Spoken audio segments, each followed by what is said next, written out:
What's up, everybody? This is Murray 3K, and today we are taking a look at the Ordro M5 Pocket Camera. This is a camera that is cheaper than the Osmo Pocket 3, and I decided to go with it. I pay for this with my own money. Nobody gave it to me. Nobody asked me to buy it. It was just a product that I was interested in because I wanted to do some other stuff on another channel that I have. And I figured I'm going to do a video about this because I figure you guys have some questions too. With that being said, let's get right into it. Quick unboxing here first.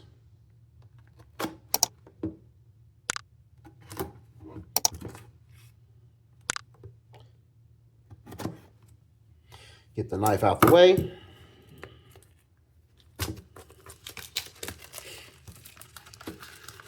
This is something I'm looking to replace my cell phone. Is the tool I use for my video. So there's nothing in the box. Everything is in this case. Let's open the case and see what we have. It's a pretty nice case. Nice branding. Says Ordro on the little zipper. We open up. It's one of those soft / hard cases. Has a little divider there. One thing not mentioned, it comes with the SD card. Now, there's been some talk whether this is a genuine SanDisk Extreme SD card, but nonetheless, we have one there. And that wasn't mentioned, so that's a plus. It has a USB, SD card reader. That wasn't mentioned. That's a nice little bonus. Has a USB C to A cord, the hand strap, the manual, and a cleaning cloth. Flip it over here, and this is the case itself. And this is the showstopper. This is the camera itself. Let's unbag this, and there it is. So let's take a quick look at it. That's how it comes packaged. So what I'm going to do, I'm going to look at the instructions, see what we're working with here. While I do that and get familiar with this camera, you guys talk amongst yourselves. So let's talk about the camera. Let's take some of this stuff off if I can without tearing it up. So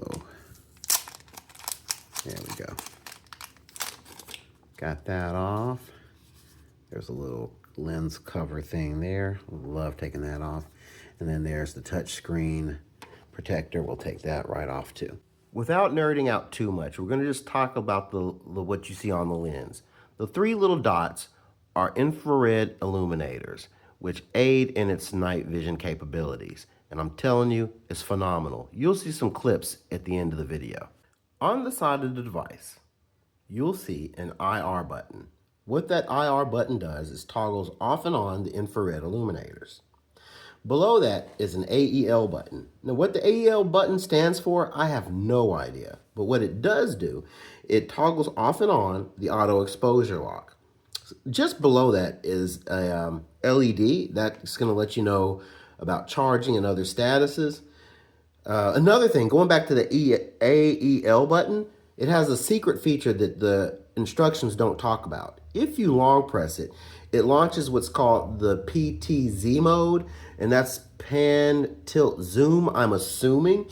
What that mode does, it's all related to the face tracking and the way the gimbal is going to be allowed to track your face. Below that is the USB-C charging port. You can also transfer data between your computer or your other devices with that port. And right below that is your external microphone jack. You want to utilize that when possible. Go ahead and get yourself an external microphone because the internal audio coming from the device is rubbish, to be honest. It has that sound like you're talking through a can. Let's take a look at the other side. The top thing you see there is a little dial that controls your zooming in and zooming out. It also controls your volume when you're watching videos from your device to turn your volume up or down.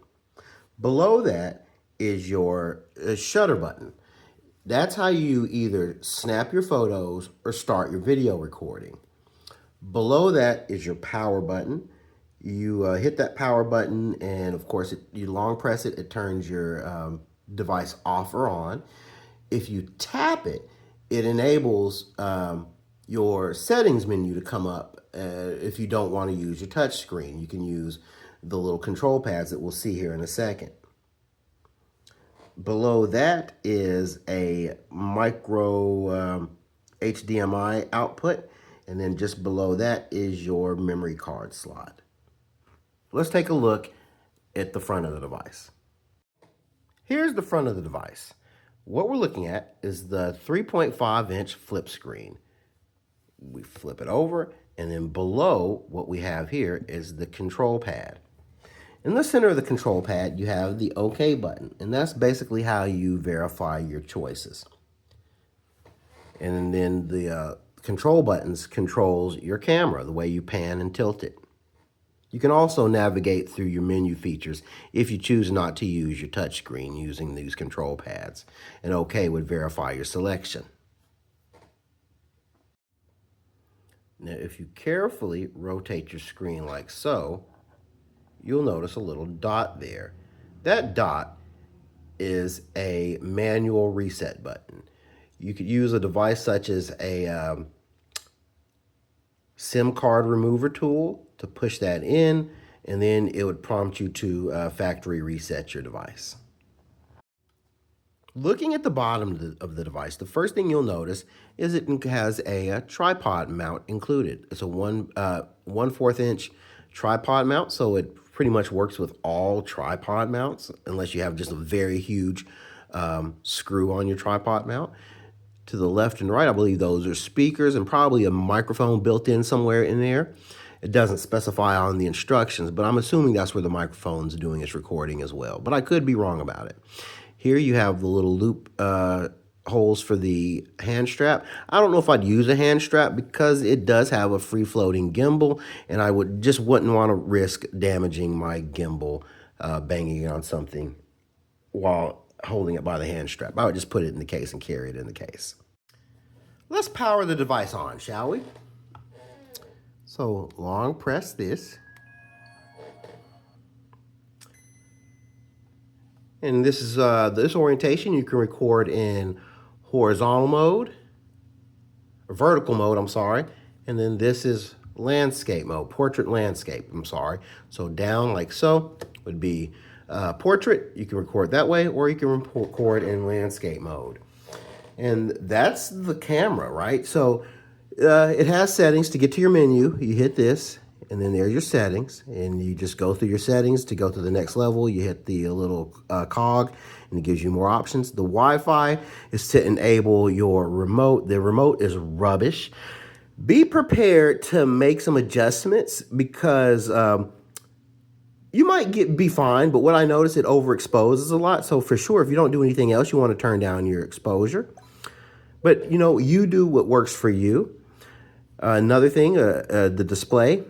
You hit the little display icon, and it gives you the different type of displays. This is the one that gives you all the information, your battery level icon, your recording resolution, your wide dynamic range is on. This little button here, that's the in-screen recorder button, so you can initiate recording from just pushing in-screen or the side. You can disable that if you want to. And this is the way I like it. I like to have the grid up. That's how I like to record. The camera can be moved around with the control pad like so. Pan and tilt. You zoom in and out with the little device here, as we talked about earlier. Now let's say you say, I want to get it right back to 0. You hit OK, and it brings you right back to your starting point. If you want to go to selfie mode, you double tap OK. Hello everybody. And if you want to get out of selfie mode, you hit OK, double tap OK again. And it puts it right back. We're going to show you guys some footage, and I didn't want to spend too much time just going through the settings. I mean, it's very intuitive. You just go through it and you make the adjustments to get the optimal image that you want. For photos, though, and let's talk a little bit about that. The one neat thing about photos, it does have the ability to set exposure times up to 7 seconds of long exposure. So that's pretty neat, actually. Hey, let's just see what the footage looks like.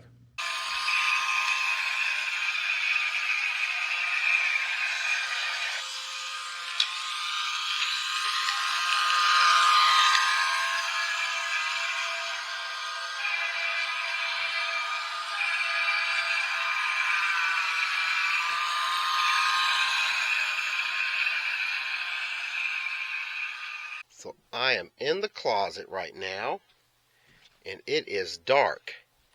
The only ambient light is coming from the cracks of the door. So now I'm going to turn on my IR illuminator. And it's a world of difference. Excuse my dust flying around in my closet. There's my wife's shoes and her bag. She's getting ready for a trip. And this is my side of the closet over here. The dirty clothes hamper. And then again, for reference and audio, you can hear how the audio sounds through the device without an external mic. I turn the illuminator off, and it is pretty dark in here. You can maybe make out some of the shapes because of the ambient light, but it is dark in here. After spending a little time with this product, I can confidently say this will be put into daily use by me, and I would recommend this product. But that's not to say it's not without its cons. The first thing, and the biggest con of all, is the face tracking. The face tracking is so bad, it's almost you can't really almost count on it as it being a thing at all. I was trying to face track with my daughter while at the park. It lost her constantly she was in a swing, and as I was moving around, it lost her inexplicably. So face tracking, it's so bad you almost really can't even count it as a feature. That's how bad it is. The other thing is the audio. Now, calling it rubbish as I did earlier may be a little harsh, but it's bad. It's not great. Do yourself a favor, get yourself an external microphone, and especially if you're utilizing this for content creation where you are going to be doing a lot of voice work on your videos, get yourself an external mic. The phone app is the other issue. It just was very problematic. Once you get it going, it's great, but getting it going is the issue. So it works. You just have to follow it to the letter. And the problem on top of that is it connects via Wi-Fi as opposed to Bluetooth. And the reason that's problematic is you have to go through the pairing process every single time you want to utilize the app. So if you disconnect your app, you're going to have to go through the pairing process every single time. And again, it's a third world problem, but it's problematic. And there's probably some security concerns utilizing the Wi-Fi system as it does. Just saying. What else? And another one, it wasn't the biggest issue, but I haven't heard this in other videos, but this is my experience.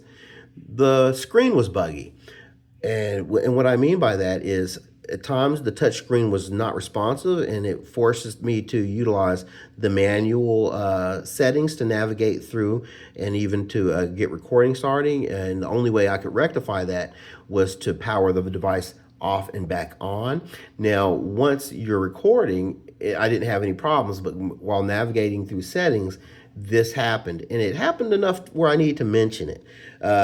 So that's something to consider. Pros, some of the pros with this, really good video quality. The videos I've seen, it was almost like, there was one guy that did it justice, but it was almost like they were trying to make this thing look worse than it was. The video quality was surprisingly good. Good stabilization. I was very happy with it. 3-axis stabilization. I have no complaints. Another thing is, despite it lacking a cold shoe to actually mount something like an external mic, it does have an output for an external mic, so that's a big plus. We talked about the thickiness of the touchscreen display, but despite that, you have a large 3.5-inch touchscreen display. If nothing else, it's a great viewfinder for your device. Another plus is it has excellent night vision. The IR Illuminators are they're spot on, and they really brighten up a dark area and makes great nighttime footage. Another plus is it has the built-in tripod mount. Now with DJI, you have to actually buy the extender to have access to the tripod mount, and it comes standard with this. Another big plus compared to DJI anyway, you don't need to pair this with your phone or any other app to use. So it doesn't have to be registered or anything like that. You can just use this as is, and it's not, you don't have to worry about it cutting off on you within 7 days until you register it or pair it with a phone. So that's a big plus. The biggest pro of all is the price. This camera is surprisingly good for half the price of the DJI Osmo Pocket 3. And the reason that's so awesome, for the price of one of the DJI Osmo Pocket 3s, you can actually have two of these devices, and really do some creative things in the field if you so chose. Again, I'm not just crapping on DJI. It's just that if you don't want to drop the $515 for the Osmo Pocket 3, you will be pleasantly surprised for the, what is it, the $269, sometimes $250, depending on when you find this and what prices you find it at. You'll be really surprised for what you get with this. I saw a review, a video, and in the comments somebody said compared to DJI, this thing is a toy. Well, that's not fair. It's a little bit more than a toy. This is something that, like the camera we talked about in one of my last videos, this is way better than that. And I think if you're a budding content creator or a seasoned content creator, this might be something you might want to consider. That's my 2 cents worth. I put the videos out there so you can be the judge for yourself. If you like what you see, then you might want to consider going with this product. Guys, that is all. Thank you for watching. Keep on watching. There'll be a link for this product in the description below if you're so inclined. Like and subscribe, and live the dream.